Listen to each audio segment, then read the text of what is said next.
warahmatullahi wabarakatuh. Selamat pagi. Selamat siang. Siang. Iya, maaf ya. Halo, siang. Iya. Saya Nike Sitianu Rahman, moderator Anda saat ini.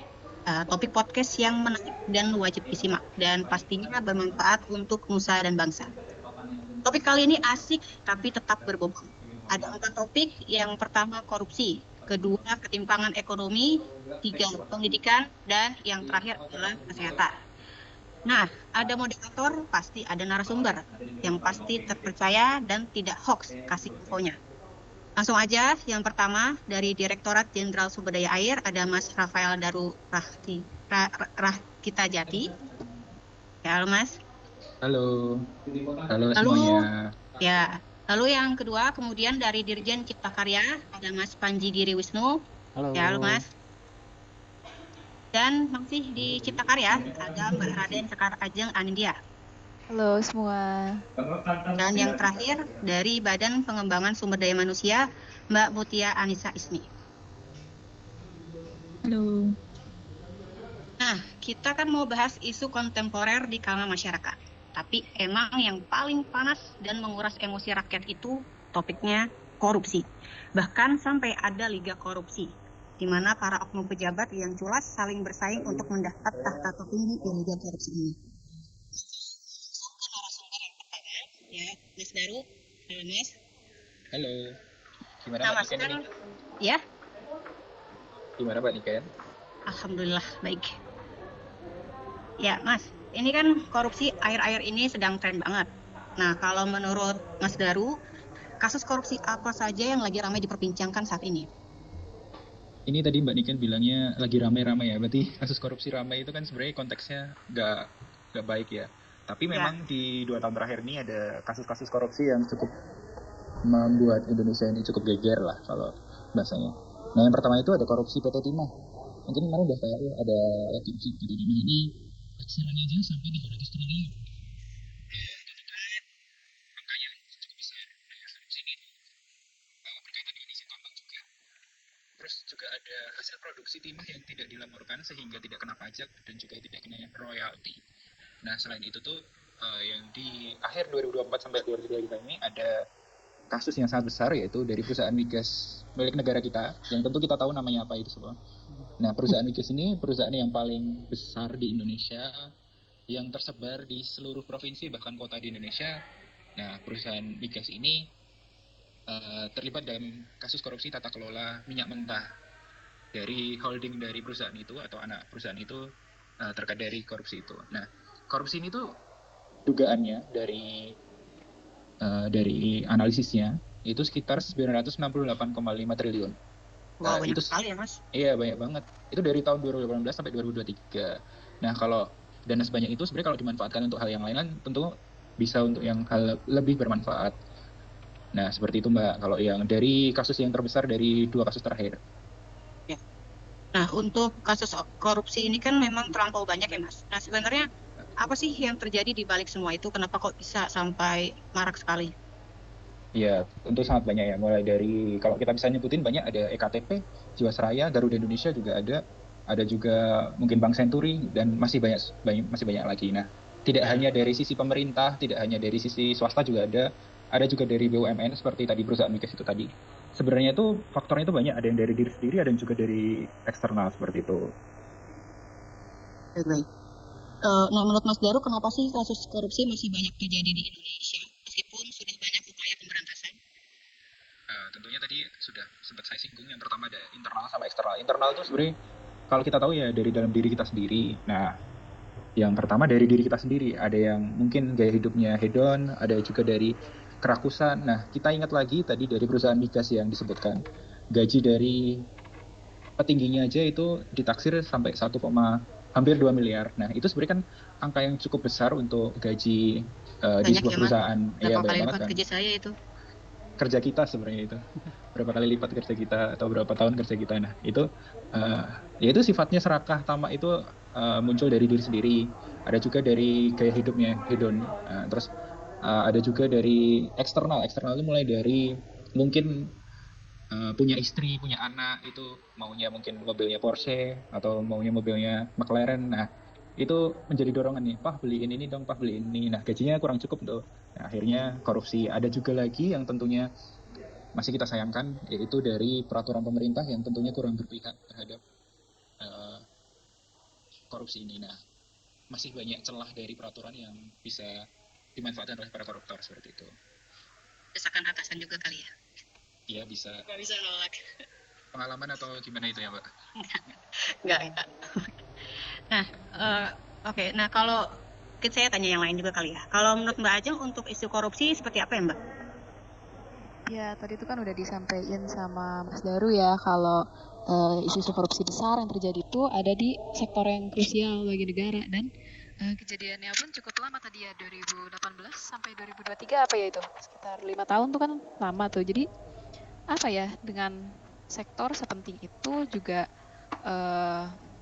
waktu selama itu kayak lalai, seolah-olah lalai gitu. Negaranya mengawasi dengan ketat gitu.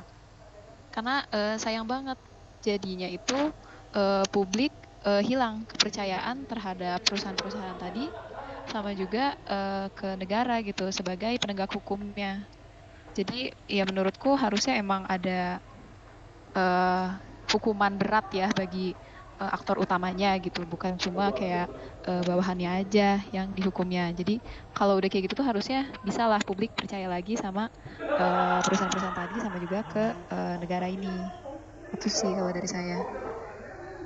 Jadi kalau kita lihat dari pembahasan tadi, memang korupsi itu udah jadi masalah besar yang mempengaruhi banyak aspek di negara kita. Mulai dari yang ya tadi pembangunan ekonomi, kualitas layanan publik, sampai bahkan kepercayaan masyarakat terhadap pemerintah yang turun. Tapi di sisi lain, semua itu bisa kita lawan bareng-bareng dan terus mendukung transparansi. Nah, semoga kedepannya kita bisa lihat Indonesia lebih baik lagi. Nah, selanjutnya kita akan ngobrolin soal ketimpangan ekonomi di Indonesia. Mulai dari pengangguran, kesenjangan pendapatan, hingga kualitas pekerjaan. Nah, kita akan langsung bahas tentang kondisi ini dan apa yang bisa kita lakukan untuk memperbaikinya. Nah, ahlinya ini Mas Panji nih. Jadi, Mas, kan melihat data yang ada, ketimpangan pendapatan di Indonesia semakin lebar. Bahkan kelas menengah pun semakin meningkat. Nah, apa langkah-langkah yang menurut Mas Panji ini perlu diambil untuk memastikan pertumbuhan ekonomi kita ini bisa lebih inklusif dan mengurangi kesenjangan? Nah, ini sangat menarik ya, Mbak. Terima kasih sebelumnya. Jadi perlu diketahui oleh semua bahwa fakta dari ekonomi di kita itu 1% orang terkaya itu menguasai hampir setengah dari kekayaan nasional. Begitu. Dari kelas menengah yang notabene merupakan motor dari konsumsi itu menyusut tajam dari tahun 2018 sampai 2024, yang asalnya 23%, sekarang hanya 17%. Maka dari itu, karena daya beli melemah sehingga banyak yang gulung tikar, kemudian angka pengangguran menjadi menaik gitu ya, meningkat. Nah, walaupun di 2025 ini terdapat fakta menarik. Jadi dari data BPS per Februari 2025 sebenarnya angka penurunan dari pengangguran itu menurun walaupun sangat tipis. Yang tadinya 4,82% ke 4,76%. Jika dilihat dari persentase mungkin sedikit, tapi jika kita lihat dari angka yang begitu yang ada ya, itu sebesar 7, atau sebanyak 7,28 juta. Nah, dari sektor ini banyak yang lari ke informal, pekerjaan informal. Dari data BPS itu menunjukkan 59,4%. Bisa kita ketahui ya, kalau misalkan pekerjaan informal itu kan kayak pedagang kaki lima, kemudian pedagang-pedagang yang tidak memiliki atau pekerjaan yang tidak memiliki perlindungan jaminan sosial gitu, sehingga pendapatan rata-rata yang ada di Indonesia ini kurang lebih sekitar 3,09 juta. Sebetulnya ini meningkat namun sangat tipis, itu tidak berbanding lurus dengan peningkatan inflasi dan juga harga-harga kebutuhan pokok gitu, sehingga ya tidak worth it untuk bisa dibilang peningkatan sebetulnya. Nah, dari kasus-kasus ini sebenarnya ada beberapa pihak yang bisa kita kerjasama lah gitu ya, dari pemerintah maupun swasta. Yang pertama pasti dari sisi pendidikan terlebih dahulu, karena pendidikan yang berkualitas tentu meningkatkan pemikiran, knowledge, dan juga skill dari calon pekerja, sehingga bisa mendapatkan pekerjaan yang layak dan juga pendapatan yang bisa dibilang worth it gitu. di sisi lain pemerintah juga bisa menyediakan pelatihan-pelatihan atau workshop yang mana bisa meningkatkan soft skill maupun hard skill dari para calon pekerja. Selain itu, lapangan pekerja produktif, investasi seperti padat karya, kemudian ekonomi kreatif, dan juga ekonomi digital seperti startup dan lain-lain itu harus dimajukan. Dari pihak swasta bisa saja untuk bermitra dengan UMKM begitu, dan juga UMKM juga bisa dimajukan bersama-sama. Dan juga jangan lupa penjaminan sosialnya. Sebenarnya dari pengalaman saya bekerja di pemerintah daerah dulu sudah ada gerakan untuk mengantisipasi atau memberikan fasilitas jaminan sosial untuk pekerja rentan begitu. Nah, pekerja rentan di sini itu untuk pekerja-pekerja yang tidak memiliki pendapatan yang tetap, ya seperti tukang, mohon maaf ya, seperti tukang, kemudian pedagang kaki lima atau yang serumpun begitu. Nah, ini kan berarti tenaga kerja ini banyak ya Mas ya, yang terserap ke sektor informal. Tapi apa sih yang bisa sebenarnya pemerintah lakukan dan sektor swasta itu untuk bisa menciptakan lapangan kerja yang lebih baik lah gitu, dan bisa melindungi hak-hak pekerja ini? Nah, betul tadi seperti yang sudah dijelaskan, yang pertama kita harus menguatkan pendidikan, karena bagaimanapun pendidikan itu penting untuk melatih knowledge dan juga kreativitas, karena itu dasar utamanya. Kemudian dibarengi dengan pelatihan-pelatihan workshop dan lapangan kerja produktif seperti investasi pada karya UMKM, ekonomi kreatif, dan jangan terlalu berpangku pada ekonomi yang mengandalkan sumber daya alam gitu, seperti pertambangan dan juga yang lain-lain lah gitu. Karena sektor dari pertambangan itu hanya menyerap tenaga kerja yang sedikit gitu, dan cenderung padat modal daripada padat karya. Tapi menguras itu juga ya, sumber daya alam ya, cadangan sumber daya. Iya, betul. Jadi kalau yang seperti pertambangan kan itu padat modal, bukan padat karya, dan itu hanya menyerap sedikit dari tenaga kerja.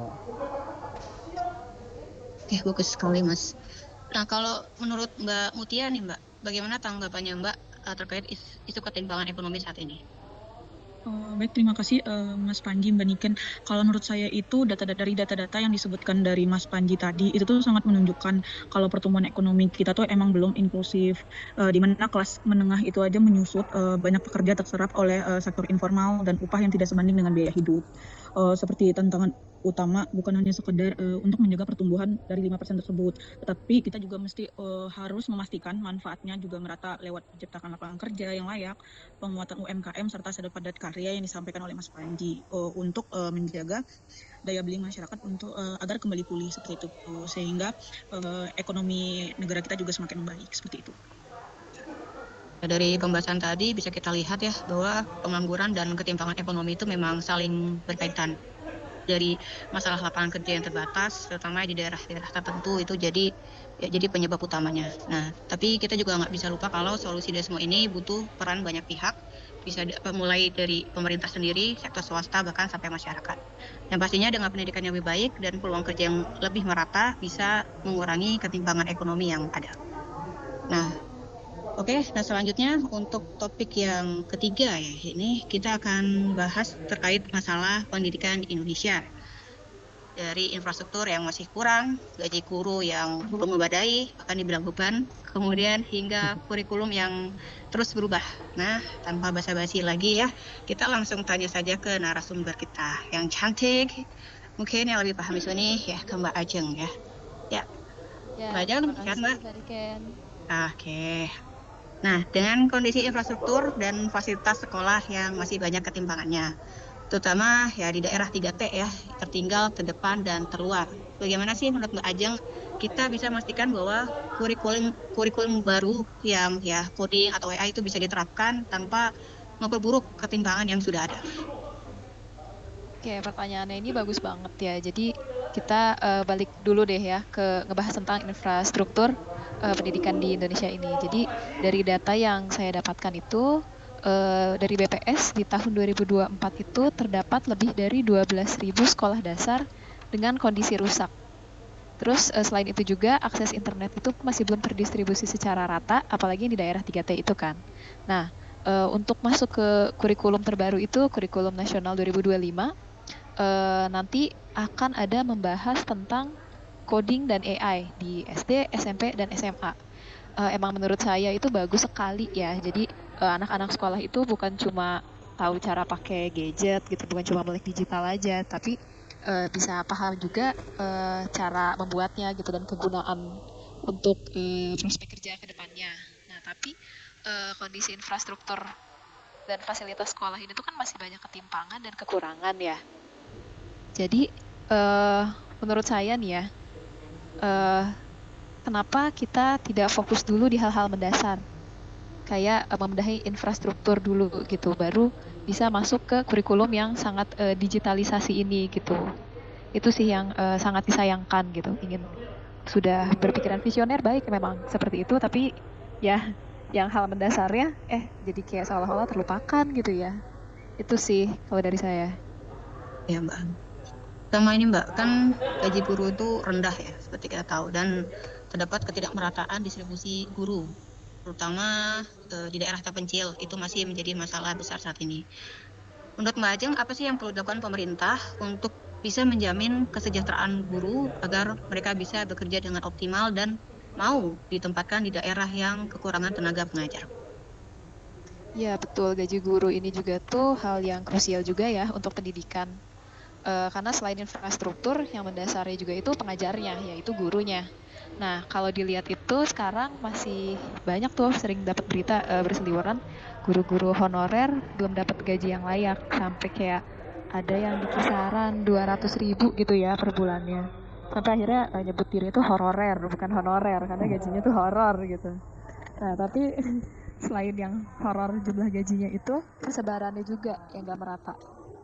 Jadi didapatkan di data kalau lulusan guru itu berlebih, tapi yang bekerja sebagai guru itu jumlahnya tidak sebanyak dengan lulusan yang ada. Nah, saya punya contoh kasus di salah satu SMA negeri favorit di Bandung, di mana jumlah guru yang mengajarnya itu sedikit sampai kekurangan. Jadi sampai perlu adanya kelas besar untuk agar bisa diajarin itu loh murid-muridnya sama satu guru itu. Nah, itu tuh karena guru yang sudah senior ini sudah pensiun, tapi masih belum ada guru baru yang ngelamar untuk ngegantiin posisinya. Nah, bayangin aja kalau di Bandung itu, yang ada di Pulau Jawa dan juga kota besar udah seperti itu, gimana di daerah-daerah lain tuh, yang di luar Pulau Jawa dan di daerah 3T. Jarang banget guru yang mau kerja di sana. Nah, itu tadi, karena alasannya adalah gajinya yang kecil dan gak sebanding sama beban kerjaan sama kebutuhan hidup. Ini tuh sebenarnya hal yang mendasar tadi ya, udah disebutin juga di awal dan krusial. Harusnya ini kita fokus dulu untuk mensejahterakan guru, untuk menaikkan gaji guru, karena otomatis kalau guru sudah sejahtera, mereka juga pasti mau kan ditempatkan di mana saja. Terus Ya, dinaikin gaji guru ya, bukan gaji DPR ya? Iya, Ya, lanjut lagi. betul, pendidikan itu mendasar banget, sayang banget itu. Jadi kalau udah dinaikin sih ya dijamin kesejahteraannya pasti ya, kalau guru itu mau dimanapun adanya juga. Dan selain dari pihak pemerintah dan negara gitu ya selaku penggaji guru, harusnya publik juga mengubah persepsi terhadap guru ya, karena selama ini kita selalu dengar kalau guru itu tuh profesi yang mengabdi gitu ya, tapi jangan sampai kata mengabdi itu tuh ngebikin jadi anggapannya tuh gak harus diupah gitu ya, kerja tanpa upah, gak begitu dong ya. Jadi guru itu terhormat, makanya karena terhormat itu tuh harus dikasih kesejahteraan, apalagi yang tadi jangan sampai dianggap beban negara ya gitu. Gitu sih. Iya. Wah, bagus banget ya. Nah, saya mau nanya ke yang lain nih, gak cuman Mbak Ajeng doang. Nah, kalau menurut Mas Daru nih Mas, komentar Mas terkait isu pendidikan di Indonesia saat ini seperti apa Mas? Isu pendidikan ya sebenarnya kompleks ya. Mungkin dari berlima ini saya yang paling relate dengan pendidikan karena memang jurusan saya sebenarnya pendidikan teknik elektro. Jadi memang dulu pernah mengajar tapi bukan di sekolah yang formal ya. Nah, sebenarnya mulai dari kurikulumnya sendiri, nah itu mungkin dari kementerian harusnya mengkaji lebih baik dulu. Kurikulum Merdeka itu tadi memang baik untuk seperti ada coding, ada robotik dan lain sebagainya, tapi memang di tempat lain itu belum siap. Jadi memang harus dilihat secara menyeluruh, karena kalau kurikulum ini kan secara menyeluruh, tidak hanya di setiap kabupaten atau kota. Kemudian ya kesejahteraan juga harus ditingkatkan untuk guru itu, karena memang masih banyak yang kekurangan. Nah, dari kesejahteraan ini juga berkorelasi dengan 3T ini, kawasan 3T ini banyak yang tidak mau ke sana, banyak yang mau hanya di kota-kota besar, banyak yang mau hanya di sekolah-sekolah favorit di mana yang siswanya ngajarnya gampang seperti itu. Nah, itu mulai dari pemerintahnya juga, kemudian juga dari orang tua sebenarnya itu perlu karena orang tua juga harus mendukung anaknya untuk ikut serta dalam proses pendidikan anaknya, tidak hanya menyerahkan pada sekolah, tapi memang juga anak itu juga harus diarahkan juga di rumah seperti itu. Jadi kalau kita tarik kesimpulan dari obrolan tadi ya, masalah pendidikan Indonesia memang tidak sesederhana yang dibayangkan. Banyak faktor yang mempengaruhi dari kualitas pengajaran, akses pendidikan yang masih belum merata, terus sampai masalah fasilitas yang kurang. Tapi ya semoga kedepannya nggak ada lagi anak-anak yang tertinggal karena faktor geografis ataupun ekonomi. Nah, wah tampak terasa sudah memasuki pembahasan terakhir. Pembahasan yang terakhir ini kita di bidang kesehatan. Nah, isu kesehatan kan di Indonesia beragam ya. Mulai dari ketidakmerataan akses layanan kesehatan hingga kondisi kesehatan masyarakat yang belum optimal. Nah, kalau di isu kesehatan ini, Bang Mutia, terkait masalah kesehatan, bagaimana tanggapannya? Halo? Mbak belum di-unmute. Ya, Ya.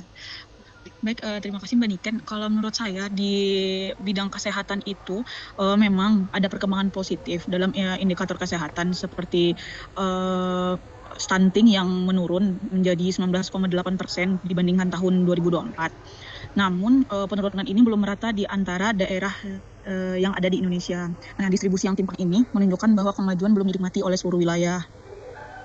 Selain itu, upaya pemerintah dalam menanggulangi gizi buruk ini seperti dalam program ambisiusnya, yaitu untuk menyediakan makanan gratis, makanan yang bergizi gratis bagi anak sekolah dan ibu hamil, ini memang merupakan langkah penting, tapi menimbulkan kekhawatiran soal keberlanjutan anggaran dan tantangan logistiknya.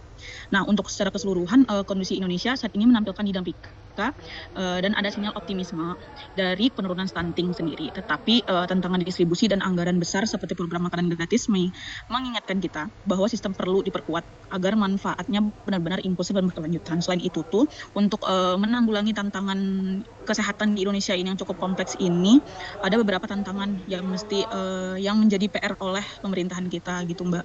Nah, yang pertama itu seperti adanya kita tuh masih menghadapi beban ganda penyakit seperti penyakit menular, TBC, ada DBD, polio. Nah, ada juga penyakit tidak menular yang sekarang lagi tren, bahkan itu tuh menjadi pembunuh nomor 1 di dunia bahkan. Seperti ada diabetes, bahkan anak kecil saja sekarang itu sudah mengidap diabetes dan jantung oleh pola hidup yang sangat tidak sehat. Nah, terus yang kedua ada iya bener kan Mbak, kalau kita pergi ke rumah sakit sekarang banyak banget anak-anak SMP bahkan SD udah sakit diabetes. Nah, itu sering minum manis. Terus juga ada ketimpangan lain. Nah, itu yang makanan suka jual di SD kayak gitu-gitu kan. Nah, itu sebenarnya sangat tidak sehat. Selain itu tuh adanya juga ketimpangan layanan kesehatan di antara kota sama daerah terpencil seperti yang kita juga tahu ya sekarang kasus-kasus yang lagi hype juga sekarang itu tuh tentang kesulitan akses. Ini mungkin masuk juga ke tantangan yang ketiga ya, yaitu pembiayaan kesehatan gitu. Tantangan kedua ini sama yang ketiga ini cukup nyambung, di mana tidak semua rakyat gitu, tidak semua masyarakat Indonesia yang menerima akses kesehatan dengan begitu terbuka atau aksesnya sangat dapat dirasakan oleh semua pihak seperti itu. Seperti yang hype sekarang juga itu kasusnya yang Raya itu yang anak kecil yang di tubuhnya banyak cacing, bahkan udah masuk ICU. Untuk akses BPJS aja itu sangat susah untuk didapatkan dengan berbagai alasan yang dilontarkan oleh pihak rumah sakitnya seperti itu, Mbak. Kan sih sebenarnya dengar berita itu. Nah, dari banyaknya tantangan tadi nih Mbak Mutia, strategi apa sih yang seharusnya pemerintah lakukan gitu maupun masyarakat agar pelayanan kesehatan kita nih bisa lebih merata dan masyarakat bisa lebih sehat lah gitu di masa yang akan datang. untuk mengatasi tantangan-tantangan tersebut atau dengan mengatasi kondisi kesehatan di Indonesia seperti sekarang itu, kita mungkin bisa mengkerucutkan menjadi 3 langkah utama ya Mbak. Nah itu tuh yang pertama itu tuh memperkuat layanan primer seperti Puskesmas dan Posyandu, di mana itu merupakan layanan kesehatan pertama yang bisa diakses oleh semua masyarakat. Jadi seperti vaskes pertamanya gitu.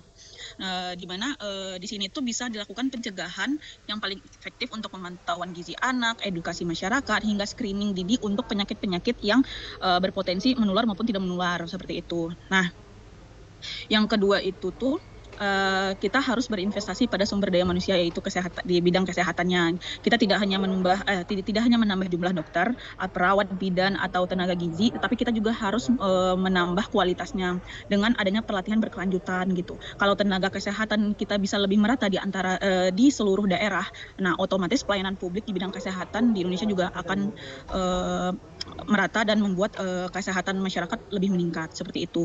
Terus yang ketiga itu tuh kita bisa mencegah dengan perubahan perilaku masyarakat. Nah, kita harus menanamkan kalau sehat itu tuh bukan urusan rumah sakit, tetapi tanggung jawab oleh masing-masing masyarakat atau masing-masing pribadi individu seperti itu, Mbak.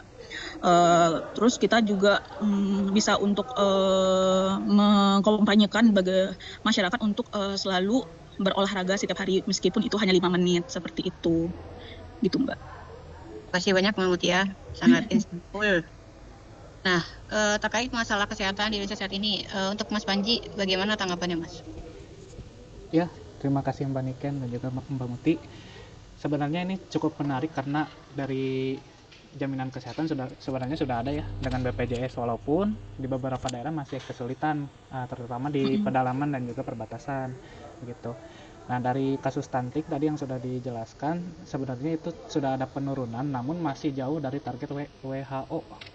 Target WHO itu 14%, sedangkan di Indonesia masih di angka 18,8%, walaupun sebenarnya ada penurunan persentase yang tadinya 19,8%. Nah, ini selain itu ada juga krisis nakes.